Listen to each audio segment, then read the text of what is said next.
de la parte fisiológica, ¿qué hace el hipotálamo? Ustedes seguro lo han revisado. La principal función es la homeostasis del cuerpo, que trata de mantenerlo regulado dentro de los normas. Entonces, cualquier alteración que se dé, ya sea de forma neurológica, externa o la misma endocrina, este tálamo o este hipotálamo va a recibir estas reacciones y va a tratar a través, digamos, de una reacción endocrina, tratar de mantenerlo en valores normales. Ya, eso lo vamos a ver en adelante. ¿No? Dentro del hipotálamo, así lo podríamos describir, el hipotálamo, ¿no? Con sus diferentes núcleos, áreas, el núcleo supraóptico, supraquiasmático, el medular medial. Pero lo fundamental de todo esto es su relación con lo que es la glándula hipofisaria. ¿Ya? Entonces el hipotálamo, ¿no? Tiene funciones a través de la producción, ¿no? O de la acción de cada núcleo que tiene, ¿no? Por ejemplo, el núcleo lateral puede tener relación con el hambre, el núcleo preóptico puede tener relación con la función parasimpática, en el núcleo supraóptico se produce la hormona antidiurética, ¿no? Pero todos esos núcleos, los que nos va a ayudar de algún modo, o debemos tomar más importancia, es en el núcleo supraquiasmático, quien se va a encargar de regular nuestro ciclo circadiano, por decirlo así. Es decir, este equilibrio entre lo que es el sueño y la vigilia. ¿Sí? ¿Ya?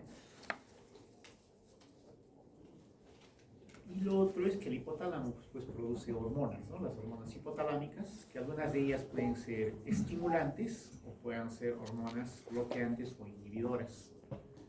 Por ejemplo, la hormona liberadora de la corticotropina o CRH, que va a tener un efecto a nivel de la hipófisis, ¿no? Donde va a estimular la secreción de la hormona ACTH, ¿no? O llamada también hormona adenocorticotrópica. Otros son las hormonas liberadoras de gonadotropinas, ¿no? Que su efecto va a ser estimular la secreción de las hormonas FSH. Estas son hormonas estimulantes, como su nombre, ¿no? También existe la hormona que se produce a nivel del hipotálamo, que es la dopamina, que es una hormona inhibidora de la prolactina. En este caso va a inhibir la secreción, como dicen, de la prolactina.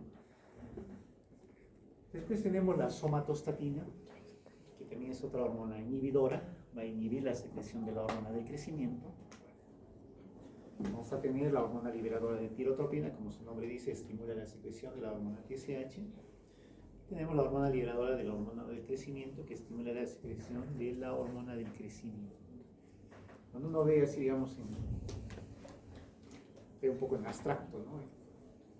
Pues lo que no tenemos que ver es, por ejemplo, en esta situación de control. La somatostatina dice que inhibe la secreción de la hormona del crecimiento y la GHRH estimula la secreción de la hormona del crecimiento, ¿no? Entonces, en este caso, este tipo, digamos, de asociaciones lo que va a hacer es llegar a un equilibrio. Va a haber en edades donde se crece, por decir, ¿no es cierto? En dos etapas, por decir, no de repente entre los 3 y 5 años o 6 años y después durante la adolescencia. Entonces, en algunas fases de esas va a haber un predominio, por decir, de la liberación de la hormona liberadora de la GRH sobre lo que es la somatostatina. Entonces, va a haber un balance positivo para que haya un estímulo en la liberación de la hormona del crecimiento.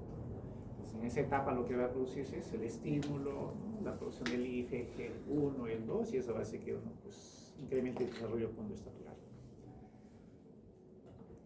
Pero en otras alteraciones, por ejemplo, cuando hay tumores, por decir, lo que se llama el somatostinoma, que va a producir una mayor cantidad, por decir, de la somatostatina, lo que va a hacer es un predominio, por no decir, en este caso, del efecto inhibidor. Entonces no va a haber, como que dice, liberación de la hormona del crecimiento y puede producir alteraciones, ¿no? En el desarrollo conductual, ¿no? De repente si es un niño o está en la fase de repente de adolescencia. Entonces, esto exactamente se va a tratar de ocupar lo que es el hipotálamo a través de sus diferentes hormonas, ¿no? ¿Qué más tenemos acá? Vamos a ver. La siguiente glándula dentro de lo que es el eje hipotalámico hipofisario tiene que ver con la glándula hipofisaria. La hipófisis, ya saben, pues tiene su pars anterior, la llamada también adenohipófisis, y la fase posterior, que es la neurohipófisis, ¿no? Está ubicada en una estructura, ¿no?, que es la fosa hipofisaria, que está en la silla turca del hueso esfenoides. Generalmente hay que fijar que es una estructura rígida, por decirlo. Esto lo vamos a poner en cuenta. Y el hipotálamo, como que dice, realiza su función sobre la adenohipófisis a través de lo que es el tallo hipofisario, ¿no? Hay un sistema, ¿no?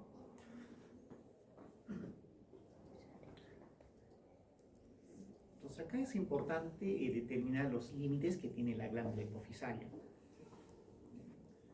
Han visto que era una estructura pequeñita en el primer dibujo, ¿no?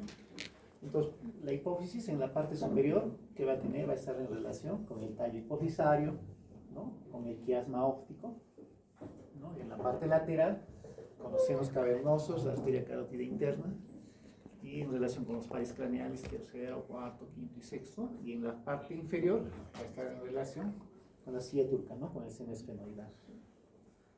¿Y por qué pongo estos límites? Porque cuando hay algún tipo de alteración, por decir tumoral, lesión a nivel de la glándula hipofisaria, generalmente los síntomas locales que pueda producir esta afección a nivel de la hipófisis van a tener relación con las estructuras vecinas de esta.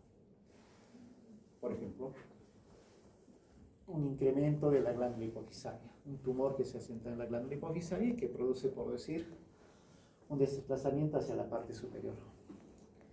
Va a producir compresión de repente en el núcleo supraquiasmático, o mejor dicho, en el quiasma óptico, y que va a traer alteraciones en lo que es la visión, ¿no? Y los pacientes que pueden referir cuando uno pues, tiene este tipo de tumoración, de repente cefalea, de repente frontal, alteraciones en la visión, de repente pueden tener una visión en tubo, como quien dice, ¿no? Entonces, de esa forma nosotros podemos decir que algo está sucediendo en esta área y nos podemos permitir solicitar una imagen para ver si hay algún tipo de alteración. Igualmente, ¿no?, si crecen en forma lateral, puede haber compresión o alteración de los pares craneales, ¿no? De repente una parálisis del cuarto par, ¿no? De repente puede producirse algún tipo de lesión de repente en la visión conjugada que nosotros tenemos. Igual sospecharemos si hay alguna otra patología. Y lo otro, ¿no?, cuando de repente el crecimiento se da dentro del hueso, o sea, de la parte de la silla turca, al tratarse de una estructura rígida, ¿no?, y producirse un crecimiento de la glándula, la destrucción se va a dar porque no puede como expandirse. Y eso va a hacer que haya, pues, lo que nosotros llamamos la necrosis, ¿no?, la alteración de la glándula hipofisaria, ¿no?, que al dañarse ¿no?, lo que son la producción de las células que conforman la glándula hipofisaria nos lleven a cuadros de hipopituitarismo. Entonces, estos nos van a dar lo que se llaman los síntomas locales, porque va a haber, por ejemplo, en un hipopituitarismo puede haber síntomas locales y síntomas sistémicos, ¿no? Los locales son todos los que tienen que ver con las estructuras vecinas, y los síntomas sistémicos con el déficit de producción que puede haber de las hormonas hipofisales, ¿no? Por ejemplo, ahí, mejor les muestro este cuadro de acá, cómo es la composición.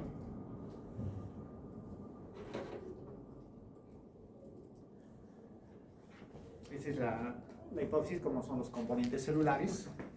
Van a ver que, digamos, en condiciones fisiológicas o normales, el 50% están conformadas por células somatotrópicas que se encargan de secretar la hormona del crecimiento. Un 10 a 30% son células mamotrópicas que producen la prolactina. Un 10% son de células gonadotrópicas que pueden producir FSH, LH. ¿No? Un 20% aproximadamente están conformadas por células corticotrópicas que producen el ACTH, ¿no? Esa es toda la composición celular que existe dentro de esta glándula o de la adenohipófisis.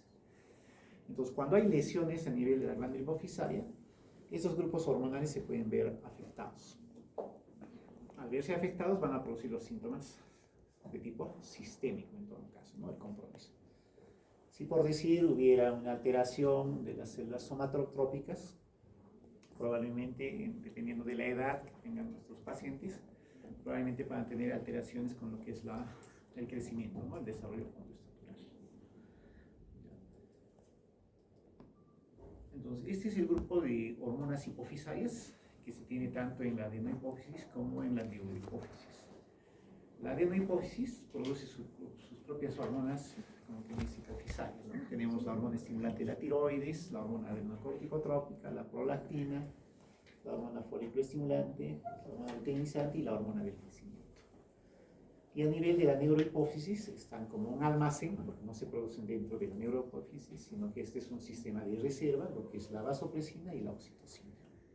Cada uno cumple una función en su célula diana, por decir, ¿no? Si por ejemplo hablamos de la hormona estimulante de la tiroides, lo que va a tener como función es estimular la producción de hormona tiroidea en la glándula tiroidea. Todos tienen, por eso tienen casi los nombres similares. Pero ¿qué sucede cuando hay una destrucción de una glándula, ¿no? No están, pues digamos, en esta área están las células que secretan GH, en esta área están, ¿no? Sino, como quien dice, están distribuidas de forma heterogénea. Entonces, cuando hay una destrucción, para que haya afección clínica, se dice que pues, un 70% de esta glándula tiene que estar afectada para que se note las manifestaciones de hipofunción o de hipopituitarismo. Entonces, si nosotros vemos el anterior cuadro, por decir, generalmente las células que conforman o tienen el mayor componente celular van a ser los que de algún modo se van a afectar de forma más temprana. Y vamos a ver que hay una secuencia de pérdida, digamos, de las hormonas, ¿no? Eso vamos a ver en el hipopituitarismo. Bien. Entonces, lo otro que mencionamos en relación al eje hipotalámico hipofisario es que el hipotálamo coordina el sistema endocrino con el sistema nervioso autónomo. El sistema nervioso autónomo, recién van a llevar semiología neurológica también, ¿no? Entonces, el sistema nervioso autónomo tiene un componente simpático y un componente parasimpático, ¿no es cierto? Esto está relacionado con el hipotálamo, ¿no? Cuando, por ejemplo, la acción o, digamos, el estímulo sea a nivel del sistema nervioso autónomo, al activarse el hipotálamo, la respuesta se va a hacer mediante el sistema endocrino. Un ejemplo, por decir, ¿no? Uno ha tenido un traumatismo, hasta un susto, por no decir, ¿no? Y en un momento, ¿qué hacemos? No sé si ustedes han notado, hacen un poco de taquicardia, ¿no es cierto? Como una expresión de susto, ¿no? Hacen taquicardia, de repente hacen polipnia. Para controlar ese efecto, lo que el organismo va a producir es cortisol. Es una hormona de estrés. Se libera el cortisol y esto va a tratar de regular este efecto inicial de estrés. Y al revés, cuando tenemos, por ejemplo, alteraciones endocrinas, por decir un hipertiroidismo, por decir, ¿no?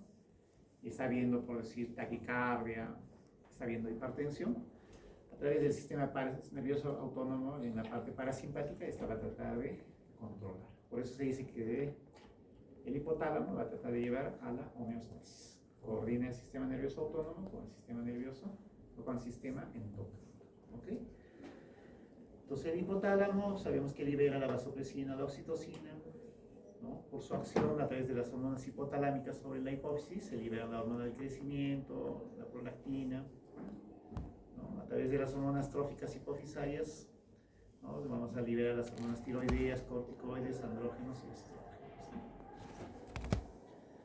Entonces este es el sistema de irrigación también de lo que es la glándula hipofisaria, ¿no? Y los mecanismos de retroalimentación negativa que ya habíamos mencionado, ¿no? Este es lo característico, como decía, ¿no? La célula endocrina, a través de un aumento en las concentraciones hormonales, produce estímulo en la célula diana, ¿no? Que puede tener una respuesta fisiológica, pero si se da de una forma aumentada o incrementada, va a actuar el mecanismo de retroalimentación, ya sea para regularlo de forma que estimule o de forma que bloquee, de acuerdo a la concentración periférica que pueda tener la hormona, ¿no? Por eso se dice que inhibe de manera directa e indirecta la secreción adicional. Esa es de forma más corta lo que habíamos visto en un momento, o en las primeras diapositivas, cómo es la retroalimentación hipotalámica y hipofisaria, ¿no? Nuevamente comenzamos, un estímulo del sistema nervioso central, ya sea a través de alteración parasimpática o simpática, actúa sobre el hipotálamo produce su propia hormona hipotalámica, que actúa sobre el lóbulo anterior de la hipófisis, esta va a producir su hormona hipofisaria, acción en la glándula diana, su propia hormona, su acción sobre la célula diana, el efecto fisiológico, ¿cierto? Y a su vez estos mecanismos de retroalimentación, siempre se habla de un mecanismo de retroalimentación corta y una larga. Un ejemplo nuevamente, ¿eh? De repente un hipertiroidismo con exceso de hormonas tiroideas, tiroxina libre incrementada, se sensa, todo lo que va a pasar a nivel de la hipófisis, cómo va a tratar de mantener este exceso. Es decir, si va a producir normal, se va a seguir produciendo en exceso, ¿no es cierto? Entonces lo que va a tratar de hacer es bloquear o frenar. ¿Cómo bloquea o frena? Al disminuir la secreción o producción de la hormona hipofisal, en ese caso, la TSH. Si la alteración o el mecanismo de retroalimentación es larga, a nivel del hipotálamo, ¿no? Lo que va a producir es un bloqueo o una disminución de la producción de la TRH, ¿no es cierto? De la hormona liberadora de la TSH. Entonces, de esa forma, de forma continua, lo que va a tratar de hacer es controlar y llevar también a una homeostasis, a un valor normal. Eso es lo fisiológico, ¿no? Entonces, cuando ya hablamos de patología, ¿no? Como en algún momento hemos hablado, si la glándula diana, por ejemplo, nuevamente tiene una tiroides, donde hay pues un nódulo tiroideo, y estos actúan de forma autónoma, todo este mecanismo de retroalimentación va a fallar. Entonces, por más que, ¿no?, disminuya de repente la TSH, la TRH, al producirse de forma autónoma en la glándula, las concentraciones séricas de tiroxina van a estar incrementadas.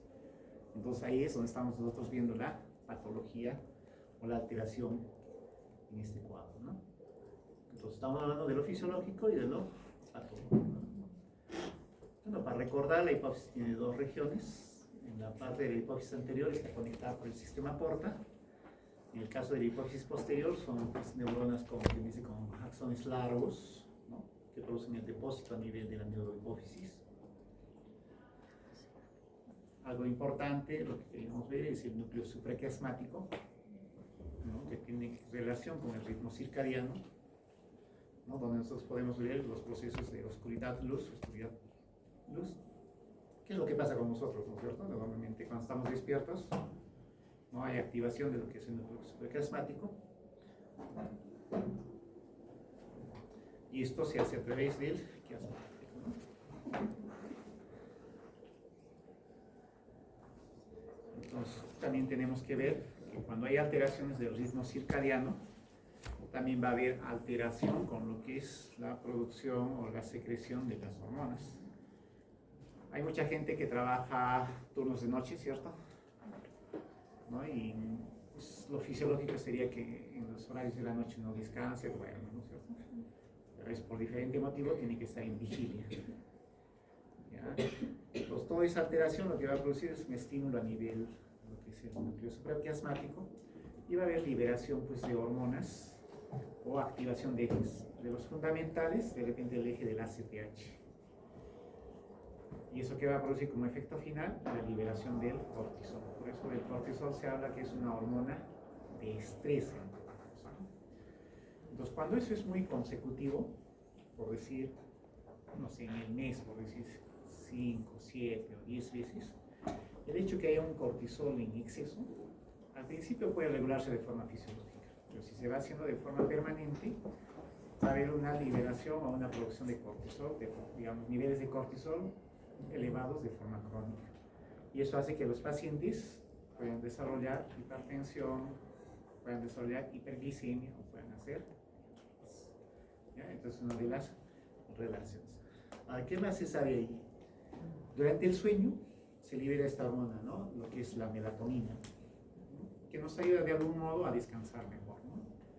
Entonces, ustedes saben que existe melatonina, ¿no?, para el sueño, o sea, cuando uno no puede conciliar, lo usan de repente los pacientes que sufren de insomnio, los pacientes ancianos. Lo que en realidad es, lo que hace es, digamos, un poco profundizar el nivel de sueño y de repente prolongar en 1 o 2 horas más. No es que me tomo la melatonina y voy a tener pues, un sueño de 8, 10 horas. Y lo otro importante es saber que esta secreción de melatonina también se altera con la edad, ¿ya? En este cuadro de acá pueden ver que conforme vamos avanzando en edad, la liberación de la melatonina va siendo menor. Por eso es que la calidad y cantidad de sueño también va disminuyendo. Y eso pasa con nuestros pacientes ancianos, ¿no? Como decir, los abuelitos, porque a veces pues se van 10 de la noche y a la 1 ya están despiertos, ¿no? Pues se levantan un poco, como decir, irritables a veces, ¿no? Y lo otro es pues, que esta melatonina generalmente está en relación con los ciclos de oscuridad, ¿no? Por eso es que tiene mayores niveles, ¿no? Unas horas del sueño, ¿no? 9, 10, hasta de repente las 6, 7, ¿no? Y eso también en los pacientes jóvenes o los que están en etapa de crecimiento, hay también una mayor liberación de melatonina. Por eso es que los jóvenes o los adolescentes, ¿no? Que hacen los sábados y los domingos que no vienen a la universidad, son.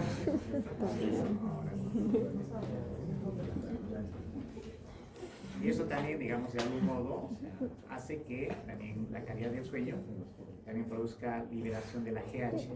Por eso es que en esa etapa también se produce el mayor desarrollo ondoestatural.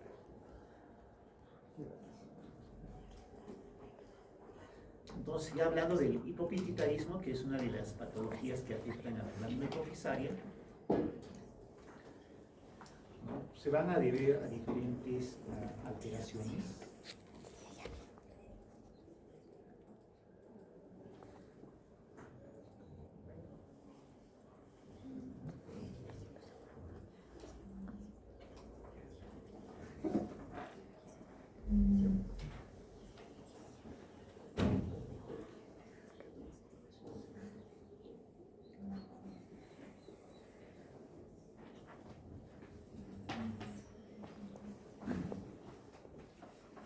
Entonces, el hipopituitarismo o insuficiencia hipofisaria puede ser debido a trastornos del desarrollo, pueden ser trastornos fisiológicos, puede ser por problemas hereditarios, que sean de forma temprana o congénitos, lo que decimos, o pueden ser por problemas adquiridos, es decir, ¿no? Que se pueden dar durante el desarrollo de la vida.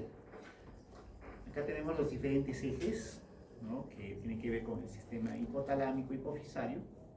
Tenemos acá del eje del cortisol, del eje tiroideo, del eje gonadal y del eje de la hormona de crecimiento.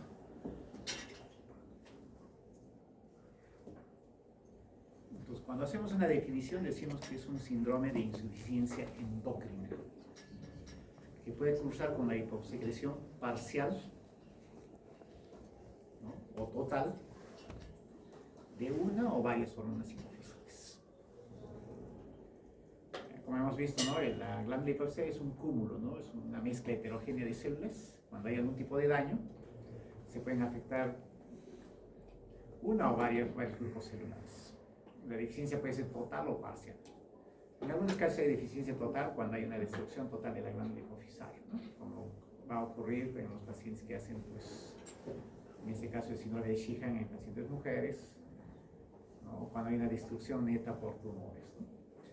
Cuando hay digamos, un compromiso de los grupos hormonales, de varios grupos hormonales, se va a hablar de panhipopituitarismo.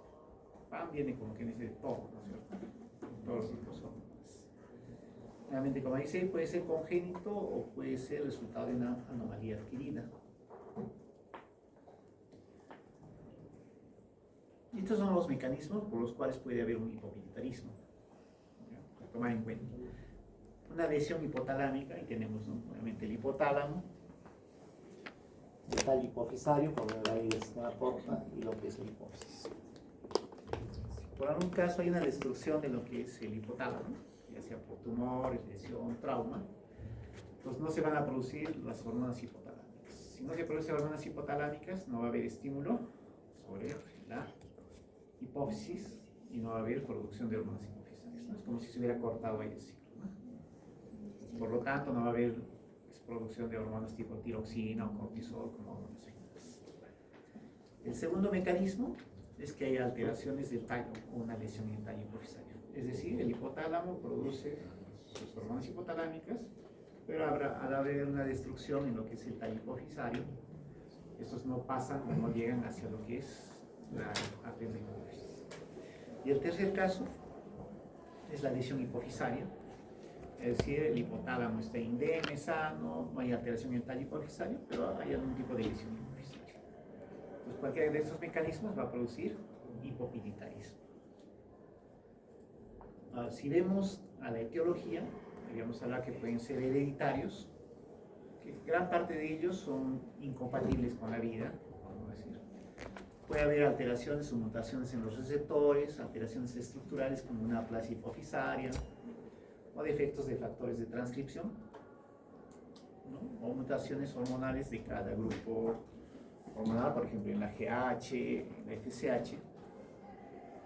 Gran parte de estos, como que dice, no llegan a nacer en todo caso, o tienen alteraciones durante los primeros días del nacimiento. Alguna vez van a observar, cuando de repente lleven la parte de neonatología, que se produce de repente un óbito fetal, por decirlo, ¿no? Y tengan que entrar, o sea, digamos, durante la gestación, llegando a las últimas fases de semanas de la gestación, los pacientes súbitamente se obitan.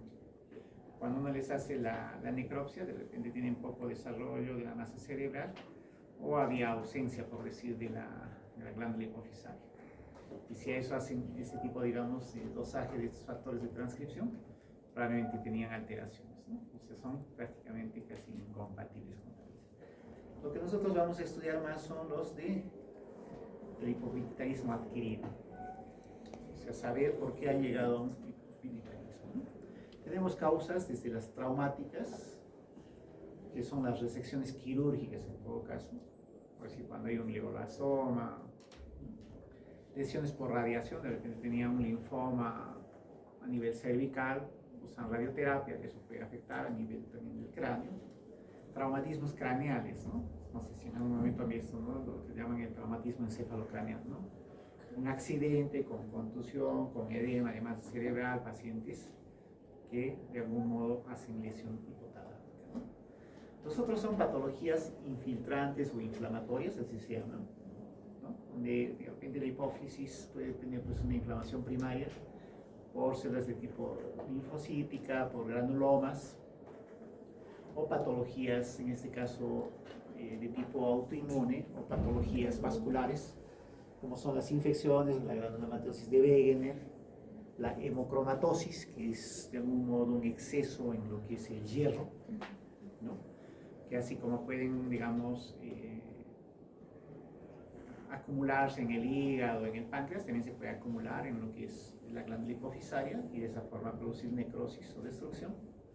Infecciones, la tuberculosis, los hongos, patologías virales que puedan producir daños sobre la hipófisis. Patologías vasculares relacionadas con el embarazo, ¿no?, como es el síndrome de Sheehan, conocido Sheehan-Simons. Problemas de aneurisma, ¿no?, donde hay de repente una ruptura de un vaso grande, de repente la arteria cerebral media, que hace que se produzca una insuficiencia a ese nivel, apoplejía, diabetes, hipotensión, o neoplasias que se puedan de algún modo instaurar en lo que es la glándula hipofisaria, ¿no? Entonces hay una serie de patologías, ¿no?, si tenemos que resumir, desde traumáticas, infiltrantes, vasculares, que podrían producir esta alteración. La clínica generalmente del hipopituitarismo, como mencionamos al inicio, al ser, ¿no?, de forma gradual, tener un tiempo, para que haya manifestación clínica, tiene que haber una destrucción de alrededor de un 70-75% antes que la clínica sea evidente, ¿no? La manifestación clínica nuevamente aparece de forma gradual. La persona afectada generalmente va a referir problemas de astenia, arinamia, ¿no?, malestar crónico, puede haber pérdida de apetito, deterioro de la función sexual, intolerancia al frío, dependiendo del grupo hormonal que se va a ver afectando. Se dice que, ¿no?, la pérdida de estas hormonas, ¿no?, las hipofisarias, pueden seguir una secuencia típica. Inicialmente hay una pérdida progresiva de la reserva hipofisaria.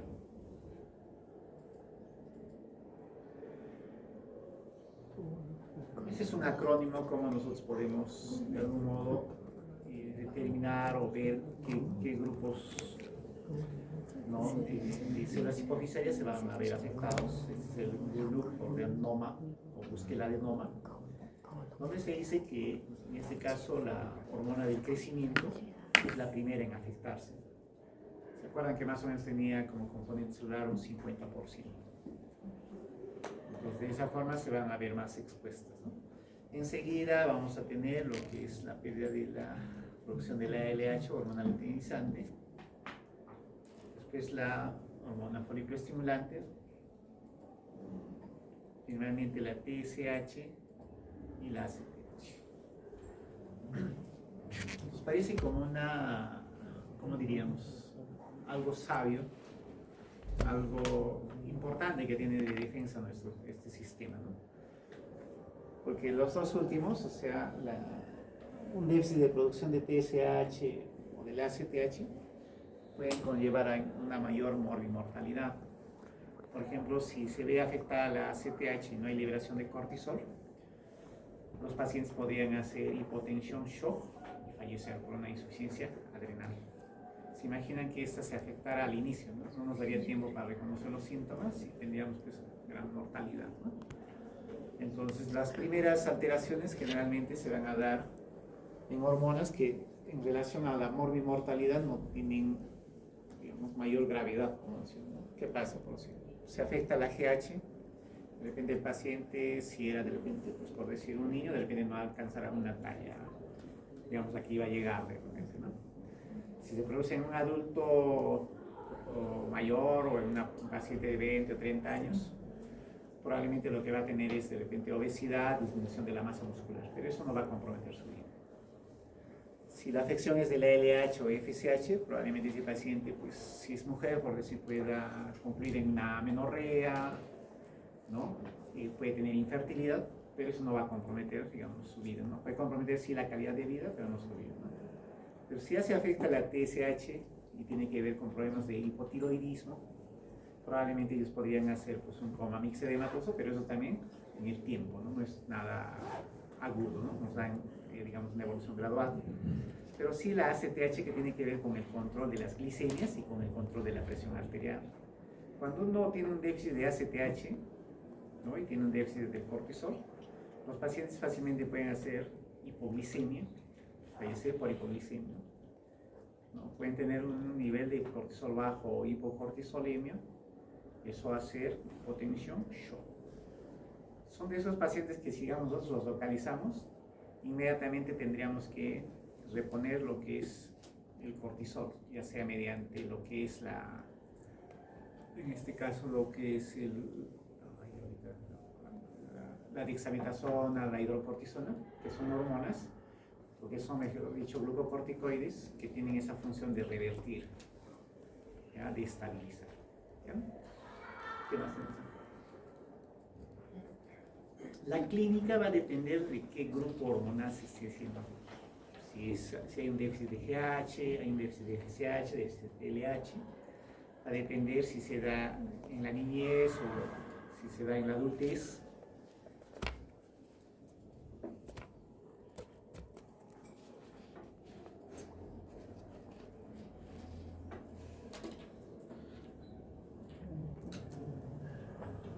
Por ejemplo, si hay déficit de prolactina, habrá lo que se llama la incapacidad para la lactancia o la galactia.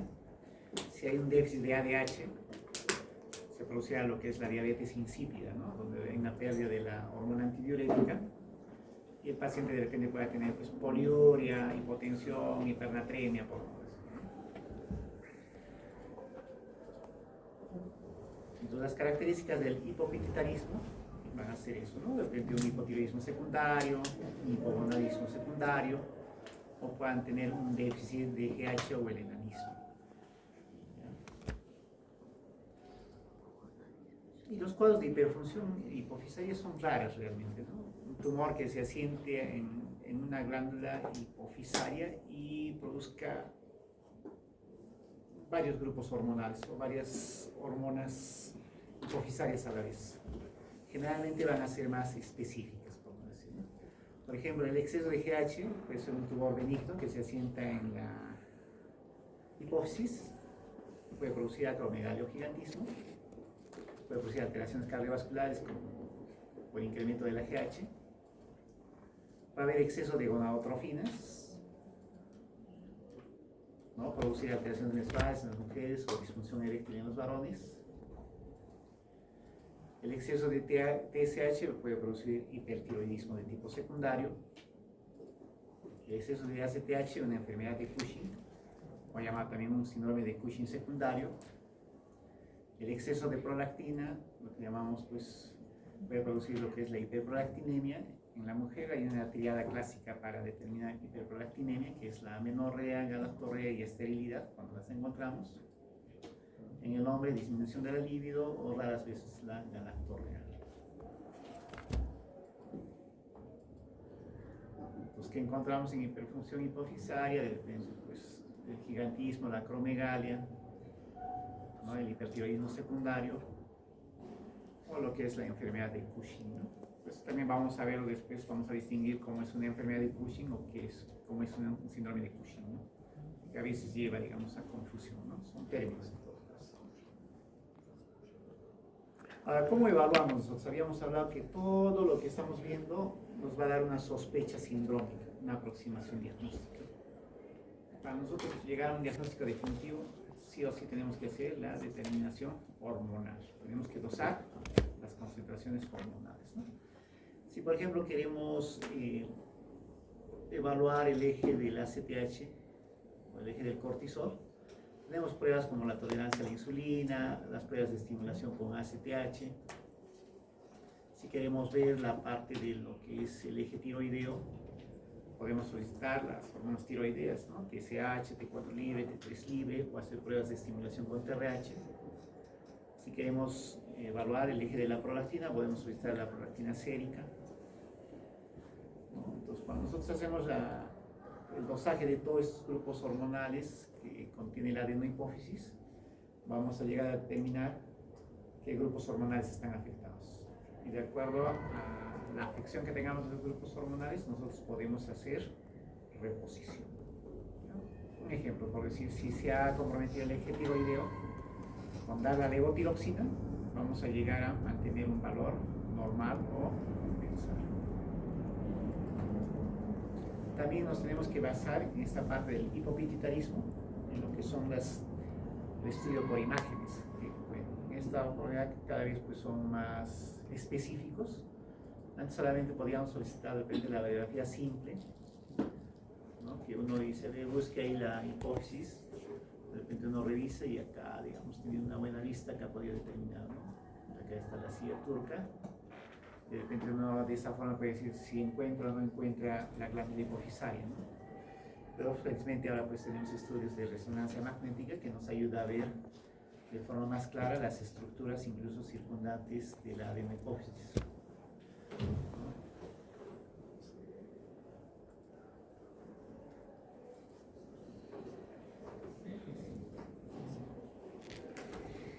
Porque acá pueden observar un tumor en la glándula hipofisaria. Y así en cualquiera de las imágenes. Entonces, el estudio de imágenes cada vez es más específico para confirmar o realizar el diagnóstico. Entonces, cuando queremos hacer un diagnóstico de una patología endocrina, en este caso el hipopituitarismo, tenemos que tener desde lo que son las manifestaciones clínicas, que pueden ser sistémicas, locales, ver los antecedentes, si ha tenido algún tipo de sangrado, lesión, ¿no? Corroborar con los estudios hormonales y con los estudios de imagen. Ahí es más fácil de llegar al diagnóstico. Y al determinar qué deficiencias hormonales tenemos, las terapias de sustitución o de reposición pueden hacer que podamos controlar o tratar ese tipo de patologías, ¿ya? Entonces quería ponerles dentro de ellos, como han visto son varias las patologías que pueden producir hipopituitarismo. Vamos a un poco revisar lo que es el síndrome de Sheehan, porque es una patología frecuente todavía en nuestro medio. como su nombre dice acá, el síndrome de Sjögren es un hipopituitarismo que se produce por el infarto de la glándula hipofisaria, que va a ser secundario a una hemorragia severa postparto.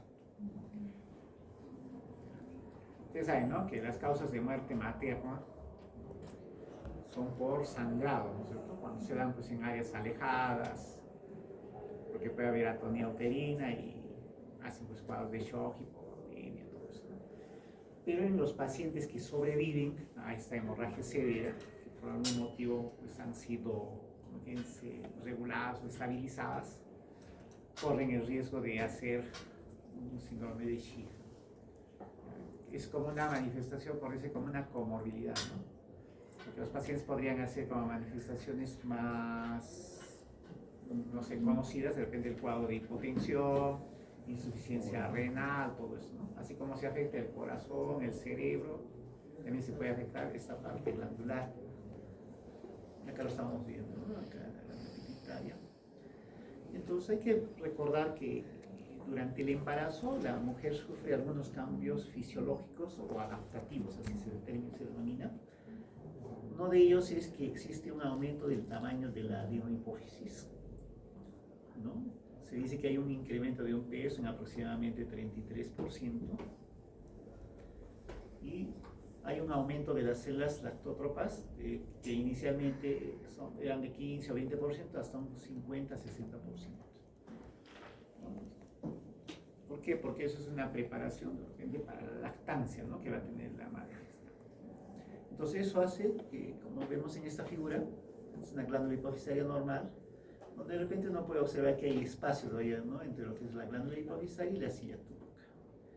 Pero cuando comienza a ver los cambios durante el embarazo, hay un cuadro pues, de una hiperplasia de la glándula hipofisaria, ¿no?, que como quien dice incrementa el volumen, y asociado a esto también hay un incremento de la irrigación de la glándula hipofisaria. Es decir, la cantidad de sangre que va llegando tiene que ser mayor, ¿no?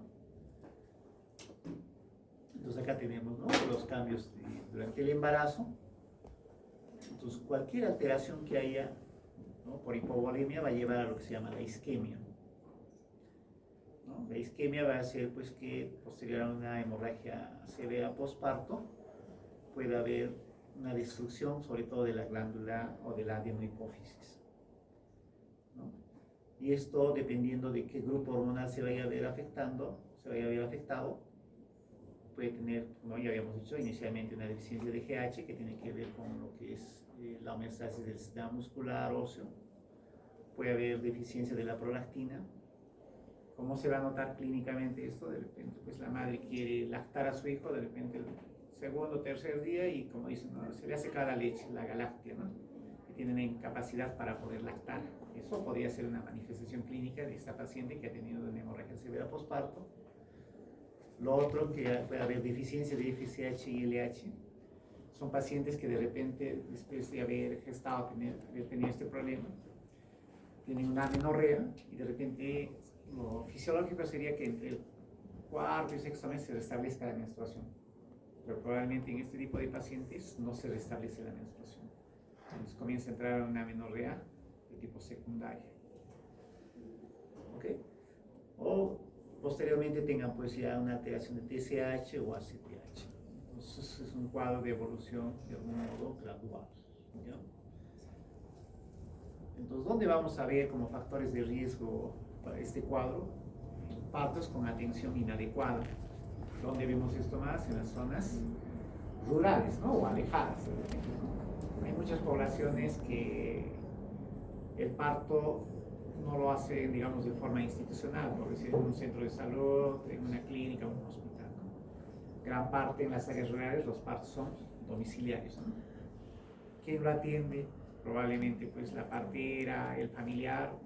De repente pues eso hace que el acceso sea muy difícil, ¿no? ¿Qué otras características debemos sospechar? Donde haya embarazos múltiples, pacientes que tengan placenta previa, ¿no?, como factor de riesgo.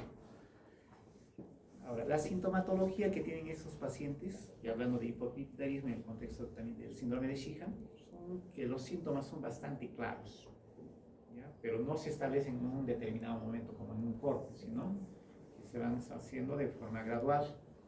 ¿Ya? Por eso dice que para los allegados o los familiares pueden pasar desapercibidos. Porque si no lacta, dice, pues se le hace cara la leche y por eso no que no lacta. No le están preguntando si se está menstruando o no está menstruando, ¿no? Solamente depende de los agarros, ¿no? Comienzan a perder de repente el vello axilar, el vello pubiano y no lo notan, ¿no? Pero cuando ya hacen manifestaciones del compromiso, en este caso del compromiso tiroideo o del compromiso de lo que es el eje del cortisol, es donde recién notan o ellos vienen a hacer una consulta, ¿no? Lo notan con hipotensión, con hipoglicemia, de síncope y recién acuden a consulta. Entonces, cuando uno valora, por decir, le tomamos la presión arterial, están con una presión límite, de repente con bradicardia. Cuando comenzamos a un poco inducir, o mejor dicho, ampliar nuestra anamnesis y preguntamos estos datos, probablemente pues vengan de una hemorragia postparto, ¿no? Y esto nos ayuda a considerar esta patología. El cuadro clínico generalmente comienza con una involución rápida de las mamas, es decir, no son turgentes o están preparadas para la lactancia. Hay un fracaso de la lactancia que se llama la galáctea, no se restablecen las menstruaciones, hay pérdida del vello axilar, pérdida del vello púbico. A veces al hacer la revisión lo tienen, desarrollan el hipotiroidismo, el hipoadrenalismo. Acá decía, disminuye la pigmentación de la areola, decía. Igualmente, como en el estudio del hipopituitarismo, podemos confirmarlo con estudios radiológicos, donde de repente en una radiografía podemos ver una silla turca vacía, o en una tomografía podemos ver pequeños remanentes de hipófisis. Pero siempre igualmente el dosaje hormonal nos va, como que dice, corroborar el diagnóstico definitivo. Entonces se habla de una insuficiencia secundaria de órgano blanco. Bueno, esto es lo que quería dejarles un poco de hipopituitarismo. Esta diapositiva, como digo, les voy a tener en el aula virtual.